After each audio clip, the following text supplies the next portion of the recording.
નમસ્કાર દર્શક મિત્રો, જીટીપીએલની ગુજરાતી ચેનલના સર્જક સાથે સંવાદમાં આપનું સ્વાગત છે. દર્શક મિત્રો, સર્જક સાથે સંવાદમાં આપ અનેક રંગોથી રંગાયા છો. અનેક કવિ, લેખકો, મ્યુઝિક કલાકાર, મ્યુઝિક કમ્પોઝર, ગાયક કલાકાર, જૂના શિલ્પકારો, જૂની રંગભૂમિના કલાકારો, નાટ્યકારો, આમ અનેક રીતે આપણે સર્જકની વ્યાખ્યા બહોળા પ્રમાણમાં કરી છે. સર્જક સુધી આપને રૂબરૂ કરાવ્યા છે. સર્જક એટલે પરમાત્માનું એક એવું એન્ટેના જે પરમાત્માના સંવેદનો ઝીલીને દુનિયાને, સમાજને નોખું અનોખું પ્રદાન કરતા હોય છે. જીટીપીએલ પરિવાર વતી અને આપ સૌ દર્શક મિત્રો વતી આવા જ એક સર્જક સાથે રૂબરૂ થવું છે. બેન શ્રી પ્રીતિબેન પૂજારા, જીટીપીએલ પરિવાર વતી અને આપ સૌ દર્શક મિત્રો વતી સ્ટુડિયોમાં એમનું સ્વાગત કરીએ. નમસ્કાર બેન. નમસ્કાર. હાજી પ્રીતિબેન, પ્રથમ પ્રશ્ન એ થાય, સ્ટુડિયોમાં સ્વાગત છે. પ્રથમ પ્રશ્ન એ, આપનો જન્મ જૂનાગઢમાં થાય છે. પ્રાથમિક શિક્ષણ ક્યાં લીધું તમે? માધ્યમિક અને કુલ કેટલું ભણ્યા? પ્રાથમિક શિક્ષણ મેં આર્યકન્યા ગુરુકુલ પોરબંદરમાં, જે નાનજી કાલિદાસ દ્વારા સ્થપાયેલી ગુરુકુલ સ્ત્રીઓ માટે, બહેનો માટેની ગુરુકુલ સંસ્થા છે, ત્યાં મેં પ્રાથમિક શિક્ષણ લીધું. અને ત્યાર પછી મારું માધ્યમિક શિક્ષણ વડોદરામાં ન્યૂ એરા ગર્લ્સ હાઈસ્કૂલમાં થયું. ત્યાર પછીનો બધો અભ્યાસ મારો મહારાજા સયાજીરાવ વિશ્વવિદ્યાલય વડોદરા ખાતે BA, MA, PhD સુધી મેં અભ્યાસ કર્યો છે. અચ્છા. અને સંસ્કૃતમાં? સંસ્કૃતમાં, હાજી. વિષય, મુખ્ય વિષય સંસ્કૃત સાથે. બેન, સાહિત્યનો શોખ કઈ રીતે વળગે છે અને સર્જન સંસ્કૃત સાહિત્યમાં જ કર્યું છે, તો એ અંગે પ્રથમ પુસ્તક કાં તો પ્રથમ કવિતા કે પ્રથમ ગદ્ય કયું લખાણ જે પ્રથમવાર આપે કર્યું? અવશ્ય. આમ તો સંસ્કૃતનો શોખ અથવા સંસ્કૃત ભાષા સાથેનો જે મારો ઘનિષ્ઠ સંબંધ રહ્યો છે, મેં તમને કહ્યું આર્યકન્યા ગુરુકુલ, જ્યાં સંસ્કૃત ભાષા પર ખૂબ જ પ્રાધાન્ય આપવામાં આવતું હતું. 3જા ધોરણથી સંસ્કૃત વિદ્યાર્થીઓને કમ્પલસરી ભણવાનું આવતું હતું. સ્ત્રીઓ અથવા દીકરીઓ પણ ત્યાં વેદના મંત્રો ગાય, વૈદિક મંત્રો ગાય, એ ઉપરાંત સંસ્કૃતના અનેક શ્લોકો, નીતિ શિક્ષણના વર્ગો નિયમિતપણે રેગ્યુલર અભ્યાસની સાથે ચાલતા. ત્યારથી સંસ્કૃત ભાષા પ્રત્યેનો અનુરાગ ત્યાંથી કેળવાયો અને સંસ્કૃત સાથે જ BA કરવાનો મેં નિર્ણય લીધો અને વડોદરામાં મહારાજા સયાજીરાવ વિશ્વવિદ્યાલયમાં મેં એડમિશન લીધું. એ વખતે અમારા ગુરુજનો, નાણાવટી સાહેબનું હું સ્મરણ કરું છું, અહીંયા રવિન્દ્ર કુમાર પંડાજીનું સ્મરણ કરું છું, એ બધા જ મને ઉજ્જૈનની અંદર કાલિદાસ સમારોહ, જે હજુ પણ થાય છે વર્ષોથી, 7 દિવસ સુધી કાલિદાસના અલગ અલગ નાટકો પર, કૃતિઓ પર અને એ ઉપરાંત વિદ્વાનો એના પર ભાષણો થતા હોય, કવિ સંમેલનો થતા હોય. વિદ્યાર્થી કાળમાં મને ત્યાં વાદ વિવાદ સ્પર્ધામાં સંસ્કૃતની અંદર કાલિદાસના વિષય પર બોલવાના મને 2 થી 3 વાર ઉપક્રમ યોજાયા. મારા ગુરુઓએ મને ખૂબ પ્રેરણા આપી. ત્યારથી થોડુંક મને સંસ્કૃત ભાષા તરફ અનુરાગ વધ્યો અને એ ઉપરાંત નવોદિત કવિ પ્રતિયોગિતા, જે દિલ્હી સંસ્કૃત સંસ્થાન દર વર્ષે યોજે છે, એમાં મારી એક કવિતા પ્રથમ પુરસ્કાર પ્રાપ્ત કર્યો હતો. મારી કવિતાએ લગભગ 1996 કે 96માં, અને એ મારું પ્રથમ સર્જન હતું, કૃષ્ણ પર હતું. ત્યાર પછી કૃષ્ણ શતક નામનું આખું પુસ્તક મારાથી લખાયું છે. સંસ્કૃતમાં શ્લોકો? હાજી. એટલે 100 શ્લોકો છે. 100 શ્લોકો લખ્યા છે અને એ બધા પાછા છંદોબદ્ધ છે. પ્રમાણિકા છંદની અંદર એ લખાયેલા છે. મેં 97માં રજૂ કર્યું તો 17માં એનું પુસ્તક આવ્યું છે. વચ્ચે મેં નાના નાના કાવ્યો સંસ્કૃત સામાયિકની અંદર, સંસ્કૃત જર્નલ્સની અંદર ઘણું બધું લખતી રહું છું. અને ત્યાર પછી અત્યારે કદાચ એમ કહેવાય કે મારું લેખન મેચ્યોર થયું છે અને હું એ સઘન અધ્યયન કરતી થઈ છું. કુલ કેટલા પુસ્તકો બેન? મારા કુલ 4 પુસ્તકો છે અને 5મું હજુ તૈયારીમાં આવશે. પછી વ્યવસાય તરીકે, અધ્યાપક તરીકે આપ અધ્યાપિકા તરીકે કામ કરો છો, તો એ કઈ રીતે? અને પ્રથમ વિરમગામથી જ અત્યાર સુધી ત્યાં જ છો? ના, સૌ પ્રથમ હું SGVP ઇન્ટરનેશનલ સ્કૂલ, જે નિરમાની સામે છારોડી ગુરુકુલ છે, ત્યાં આગળ મેં અંગ્રેજીમાં સંસ્કૃત ને ભણાવ્યું. એટલે સંસ્કૃત વિષય અંગ્રેજી માધ્યમમાં ત્યાં ચાલતો હતો ને ત્યાં મેં 8 વર્ષ સુધી સેવાઓ આપી અને મારા સંસ્કૃતને પુનર્જીવિત કરવામાં એ સંસ્થાનો ખૂબ મોટો ફાળો છે. એના આચાર્ય રામપ્રિયજી, અર્જુનાચાર્યજી અને અમારા પ્રિન્સિપલ્સ, એ બધા જ મને વારંવાર સંસ્કૃત સાથે કંઈ પણ મને મુસીબત થાય અથવા ક્યારેય મને એમ થાય કે હવે સંસ્કૃતમાં વિદ્યાર્થીઓને વધારે શું શીખવામાં, તો ત્યાં એ લોકોએ મને ખૂબ મદદ કરી છે અને મારી સાધનાને વેગ આપવામાં SGVP ઇન્ટરનેશનલ સ્કૂલનો ખૂબ મોટો ફાળો છે. ત્યાં આગળ દર વર્ષે અમે એક ગીતા ચાન્ટિંગનો અભિયાન ચલાવતા હતા, જે ચિન્મય મિશન ચલાવે છે. એ ગીતા ચાન્ટિંગ શરૂઆતમાં તો મેં વિદ્યાર્થીઓને ખાલી ભાગ લેવડાવીએ. ત્યાર પછી એક સમય એવો આવ્યો કે એમ કહ્યું કે તમે 100% પાર્ટિસિપેશન, તમારા કેજીથી લઈને 12 સુધીના બધા જ વિદ્યાર્થીઓ ગીતાના પાઠ બોલે. તો એ પ્રકારે એક મિશન મેં ઉપાડ્યું હતું અને મારી આખી સંસ્થાનો ખૂબ મોટો સહયોગ હતો એની અંદર. અને અમે 100% પાર્ટિસિપેશન ઇન ગીતા ચાન્ટિંગ, એમાં પણ અમારી સ્કૂલ SGVP ઇન્ટરનેશનલ સ્કૂલે એક સરસ મજાનું ટ્રોફી પ્રાપ્ત કરી હતી. પછી વિરમગામ જાઓ. પછી વિરમગામમાં મને એક ચાન્સ મળ્યો કે શિક્ષિકા પછી અધ્યાપિકા માટેની જાહેરાત આવીને મેં અપ્લાય કર્યું. ઈશ્વરની કૃપા, અને હું મારા રિમોટ એરિયામાં વિરમગામના જે વિદ્યાર્થીઓ છે, ખૂબ આર્થિક રીતે સામાન્ય વિદ્યાર્થીઓ કહી શકાય એવા વિદ્યાર્થીઓની સેવા કરવાનો એક મોકો મળ્યો છે. એનો મને વિશેષ આનંદ છે. અધ્યાપિકા તરીકે કેટલા વર્ષથી ત્યાં કાર્યરત છો? 12 વર્ષથી હું કાર્યરત છું. એક જુનાગઢની એક દીકરી સંસ્કૃત ગુરુકુળમાં જાય, ત્યાં કોની ઇન્સ્પિરેશન કોનું હતું, કોના આદર્શ હતા, કોના સંસ્કાર હતા? ચોક્કસ કહીશ કે મારા દાદા હતા એ પાઠશાળાના સંસ્કૃત વિદ્વાન જૂના જમાનાના હતા, અને એમનો એક હંમેશા સંસ્કૃત પ્રત્યે અનુરાગ ખૂબ હતો. એ વારસો મારા પપ્પાએ જાળવ્યો, અને પપ્પાએ મને કાયમ એન્કરેજ કરી છે કે તું સંસ્કૃતમાં આગળ વધ. મારા માતુશ્રી અત્યારે જે હાલમાં નથી, સ્વર્ગસ્થ છે, પણ એમની પણ ખૂબ ઈચ્છા હતી. એમના અમી અને એમના આશીર્વાદથી જ મને લાગે છે કે હું સંસ્કૃતમાં જે કંઈ પણ કરી રહી છું એ ખૂબ એમના આશીર્વાદથી કરી રહી છું. પ્રીતિબેન, પરિવારમાં કોણ કોણ છે ને આ બધું પ્રીતિબેન કરતા હોય તો ઘરની હૂંફ કેવી? ઘરની હૂંફ ખૂબ સરસ છે. ઘણી વખત ઘરના લોકોને એવું લાગે છે કે તું અમારા કરતાં સંસ્કૃતને વધારે પ્રાધાન્ય આપે છે, પણ એમની કમ્પ્લેન પણ બહુ હળવા ટોનમાં હોય છે. તેઓ સારી રીતે સમજી શકે છે, કારણ કે મારા ફાધર ઇન લો છે એ પણ અંગ્રેજીના રિટાયર્ડ પ્રોફેસર છે. મારા હસબન્ડ છે એ પણ અંગ્રેજીના MG સાયન્સમાં ભણાવતા પ્રોફેસર છે. મારા દીકરો IIM ગ્રેજ્યુએટ છે અને અત્યારે એ જોબ પર લાગ્યો છે. નાનો એ 11th સ્ટાન્ડર્ડ DPSમાં અધ્યયન કરી રહ્યો છે. 2 દીકરા છે? 2 દીકરા છે. હાજી. જમવામાં શું ભાવે?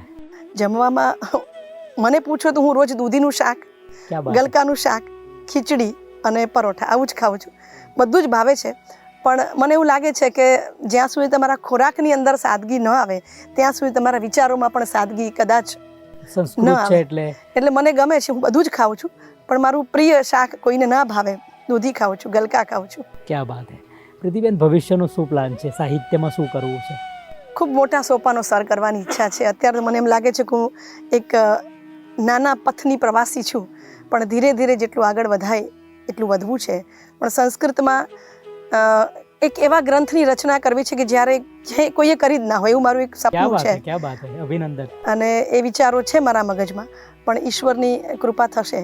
એક મહાકાવ્ય લખવાની ઈચ્છા છે. મેં ઘણા બધા નાના નાના કાવ્યો લખ્યા છે. એક મહાકાવ્ય લખવું છે, અને એ ઉપરાંત પણ ગુજરાતની સ્ત્રી લેખિકાઓ, ખાસ કરીને સંસ્કૃત લેખિકાઓ, ગુજરાતની અથવા તો ગુજરાતથી લઈને પછી અલગ અલગ રાજ્યોની, ઇવન ભારતભરની ઘણી વિદુષીઓ અને ઘણી સ્ત્રીઓ જે આપણા ધ્યાનમાં નથી આવતું. સંસ્કૃતમાં સ્ત્રીઓ લખે છે, ખૂબ લખે છે. પુરુષો લખે છે અને બાયસ છે એવું મારે નથી કહેવું, પણ સ્ત્રીઓની રચના એ જેટલી આવવી જોઈએ પ્રકાશમાં એવી આવતી નથી. તો મારે એક ભગીરથ કાર્ય એ ઉપાડવું છે કે સ્ત્રી રચનાઓ આધુનિક કાળ સુધીની બધી જ, મારે પૌરાણિકથી લઈને આધુનિક કાળ સુધી, વેદથી લઈને અતિ આધુનિક સમય સુધીની સ્ત્રી સંસ્કૃત રચનાઓ, જો કે એમાં પણ કામ થયું છે, પણ એને થોડું વિશેષ યોગદાન રીતે મારે કરવાની ઈચ્છા છે. વાહ. તો પરમાત્માએ સર્જનની મોટી જવાબદારી આપને સોંપી છે, એટલે આ તો બીજું સર્જન તો ગૌણ કહેવાય, પણ એ પણ કરો છો એટલે એ તો બહુ આનંદની વાત છે. અને દરેક સ્ત્રીએ પણ સંસ્કૃતમાં શું તકલીફ પડી બેન? એક તો આપણી અત્યારે તો અંગ્રેજી એક ઇન્ટરનેશનલ માધ્યમ, પછી હિન્દી આપણી રાષ્ટ્રીય ભાષા, મધર લેંગ્વેજ ગુજરાતી, આપણી દાદીમા પાસે આપ પહોંચ્યા છો, જે આપણી વૈદિક ભાષા, આપણા વેદોની ભાષા. તો કેવું લાગે છે? કેવું ફીલ થાય છે ક્યાંય જતા હોય અને સંસ્કૃતમાં પ્રસ્તુતિ કરતા હોય તો કેવો પર્સનલ કેવો આપનો અનુભવ છે? હમણાં જ હું ઉજ્જૈનની અંદર કાલિદાસ સમારોહની અંદર, મેં તમને પહેલાં વાત કરી કે જ્યાં હું વિદ્યાર્થી કાળમાં જતી હતી, ત્યાં મને વિશેષ કવિ તરીકે મારી કવિતા પ્રસ્તુત કરવાનો એક મોકો મળ્યો. મને ખૂબ આનંદ થયો કે જે કાલિદાસ સમારોહ જે બહુ પ્રેસ્ટિજિયસ ગણાય છે સંસ્કૃતની અંદર, ત્યાં મને જવાનો મોકો મળ્યો અને મારે કાલિદાસ પર જ કવિતા પ્રસ્તુત કરવાની હતી, એવો નિયમ હતો. માલિની છંદની અંદર મેં કવિતા પણ પ્રસ્તુત કરી. મને ખૂબ આનંદ આવ્યો કે લગભગ મારા જેટલા અથવા મારાથી નાના, મારાથી મોટા વડીલો સંસ્કૃત ભાષામાં લખતા વિદ્વાનો, કવિઓ સાથે મળવાનું થયું. પરંતુ એક વાતનો રંજ એ થાય છે કે સંસ્કૃતની અંદર સમજનારા અને સાંભળનારા ઓડિયન્સનો વર્ગ ખૂબ ઓછો હોય છે. એટલે એ જ્યારે જઈએ ત્યારે અંદરથી એક ફીલ થાય કે ઈશ્વરને હું ઘણી વખત એમ કહેતી હોઉં કે ક્યારેક એવો સમય પણ આવે કે અમારું સંસ્કૃતનું કંઈક પ્રસ્તુતિકરણ થતું હોય ત્યારે આખો હોલ અથવા આખી ઓડિયન્સ ખૂબ સંસ્કૃતને સમજનારી હોય. ક્યાં વાત છે, સાચી વાત છે. કારણ કે અત્યારે જે ઇન્ટરનેશનલ લેંગ્વેજના કારણે સંસ્કૃત હોવું જ જોઈએ, ભણાવવું જોઈએ, અને ફરજિયાત વિષય તરીકે જો ગુજરાત ગવર્મેન્ટને ઇન્ડિયન ગવર્મેન્ટ કરે તો આ વસ્તુ થઈ શકે.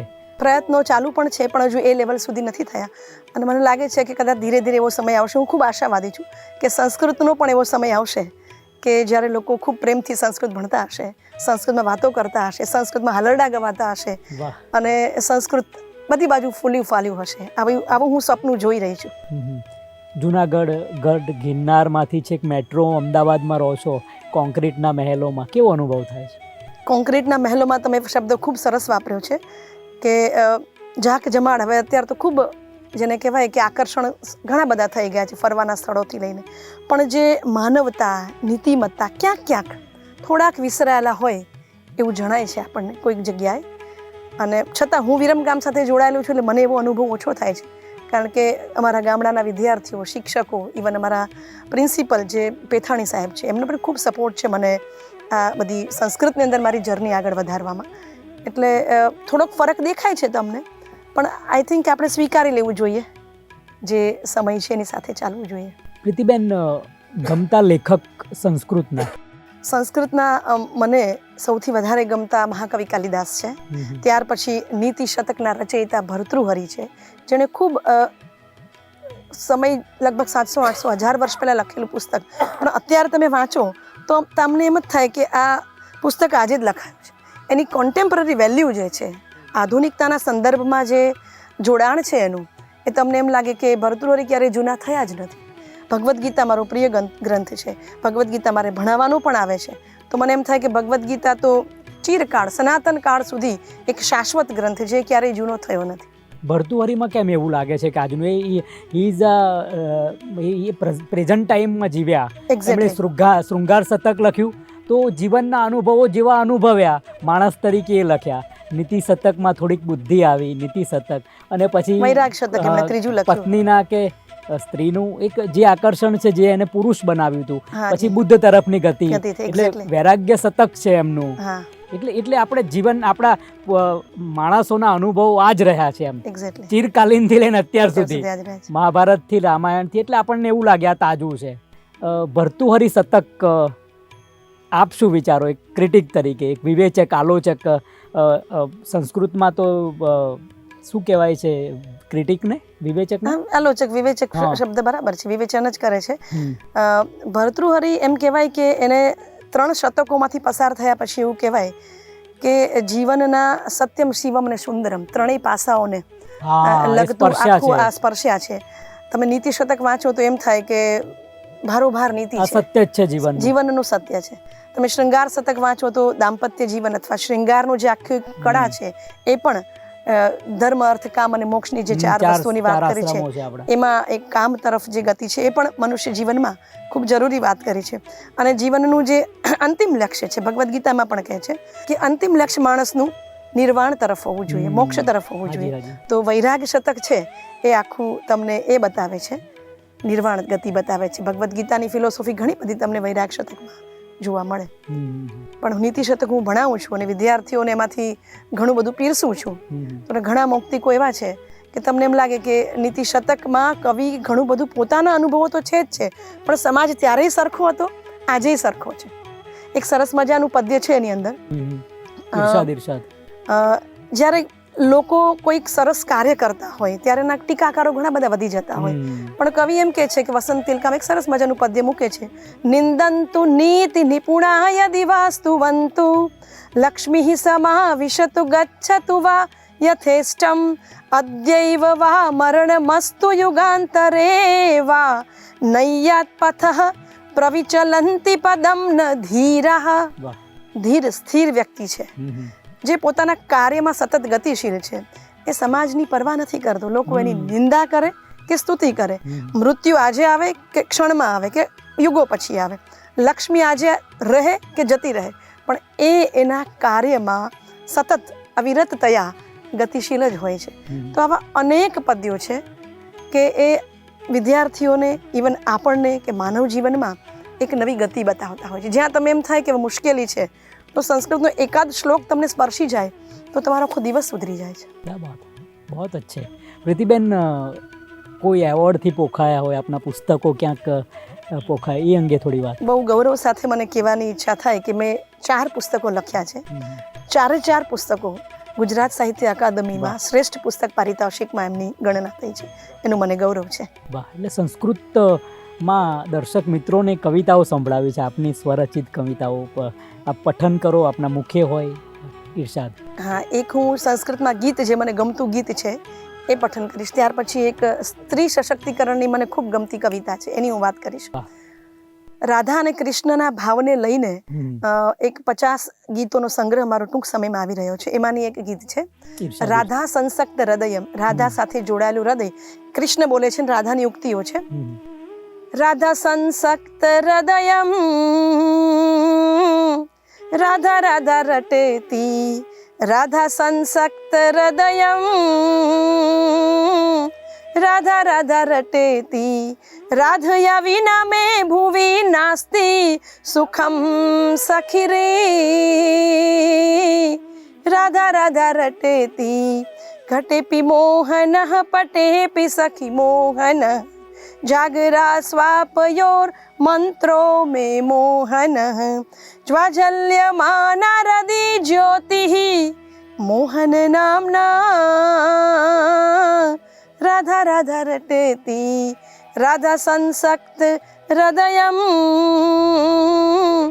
રાધા રાધા રટેતી. बहुत अच्छे. પ્રીતિબેન, પઠન કરો સંસ્કૃતનું, આપ ગમતું. હાજી.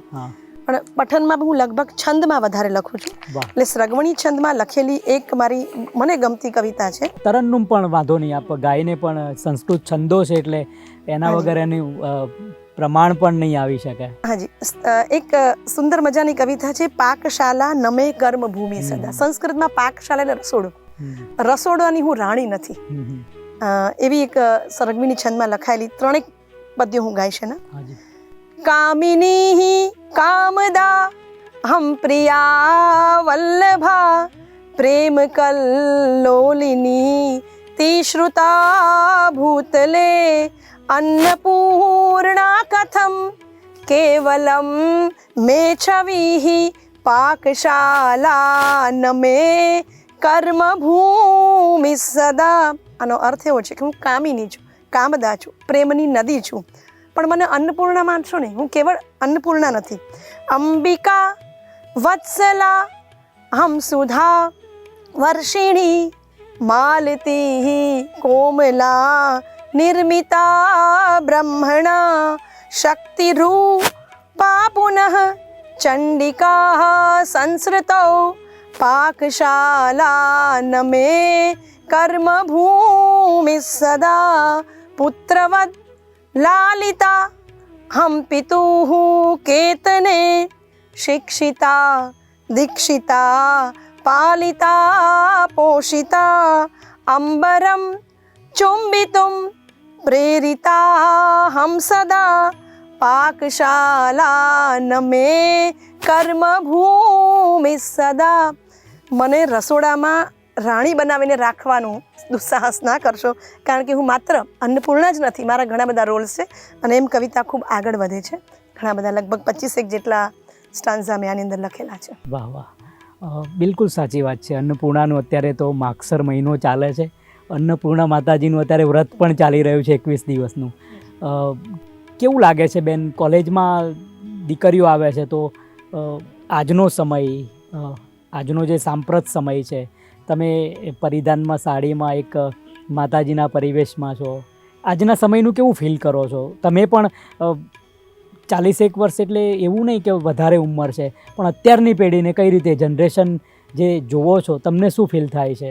શું હોવું જોઈએ બેન?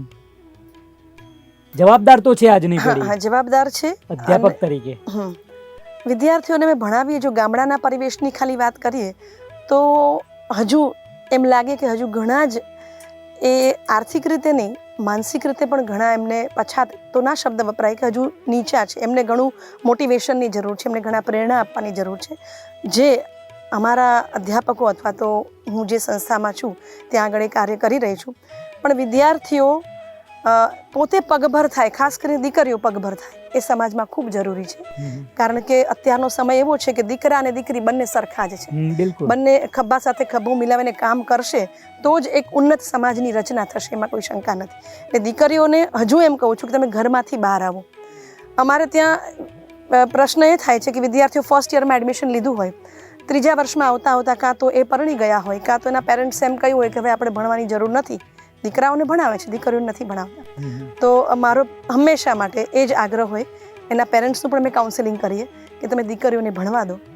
અને અત્યારના સાંપ્રત સમયમાં દીકરો અને દીકરી બંને એક સરખા સ્ટેજ પર પહોંચે એ ઉન્નત સમાજની અવધારણા માટે પણ ખૂબ જરૂરી છે. આજના શિક્ષણને લગતી વાત કરવી છે, અધ્યાપિકા છો, કેવું લાગે છે?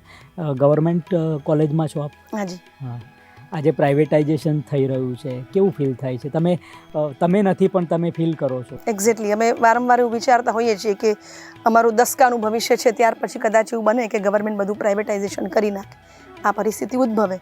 પણ ગવર્મેન્ટની અંદર, ગવર્મેન્ટ અમારી ગ્રાન્ટીન એડ કોલેજ છે એટલે પ્યોર ગવર્મેન્ટ નથી, પણ એમ જરૂર કહી શકાય કે અમારું મેનેજમેન્ટ, અમારી સંસ્થા અને અમારા આદરણીય પ્રિન્સિપલ સાહેબ એ વાતનું સતત ધ્યાન રાખે છે કે અમારી સંસ્થા વિરમગામ જેવા અંતરિયાળ પ્રદેશમાં આવેલી આ સંસ્થા હંમેશા એ શિક્ષિત સમાજ અથવા શિક્ષણનું ભાથું પીરસે. અને એ બાબતમાં અમે ખૂબ સચેત છીએ, ધ્યાન પણ રાખીએ છીએ. પણ અમુક નીતિ અથવા તો ગવર્મેન્ટની જે પોલિસીસ ઘણી વખત શિક્ષણની અંદર ભણાવવાના સમય કરતાં બીજો બધો વધારાનો ક્લેરિકલ સમય એટલો બધો જતો રહેતો હોય છે કે ક્યારેક તમને ભણાવવાનો સમય ઓછો મળે છે, એવું ફીલ થાય છે. ગુજરાતી સાહિત્યમાં કરો છો કંઈ? ગુજરાતી સાહિત્યમાં લખું છું, ગઝલ લખું છું. ક્યાં વાત હે, ગઝલ લખો છો? છંદો શીખ્યા છો? છંદી શીખી છું, યસ. વાહ, સરસ. ગુજરાતીમાં ગમતા ગઝલકાર કોણ છે? ગમતા મને ચીનુ મોદી સાહેબ ગમે, એની પર્વતના નામે પથ્થર એ ગઝલ મને ખૂબ ગમે છે. અંકિત ત્રિવેદી હમણાં જે લખે છે ખૂબ સરસ, એમના થોડાક વાંચતી હોઉં છું હું. પણ ગુજરાતીમાં ગતિ મારી હમણાંથી જ થઈ છે, વધારે સંસ્કૃતમાં લખું છું, પણ કેટલીક કવિતાઓ ગુજરાતીમાં પણ હમણાંથી છપાય છે મારી, એનો આનંદ છે. ગુજરાતીમાં વાર્તાઓ પણ લખું છું થોડી. વાત હે.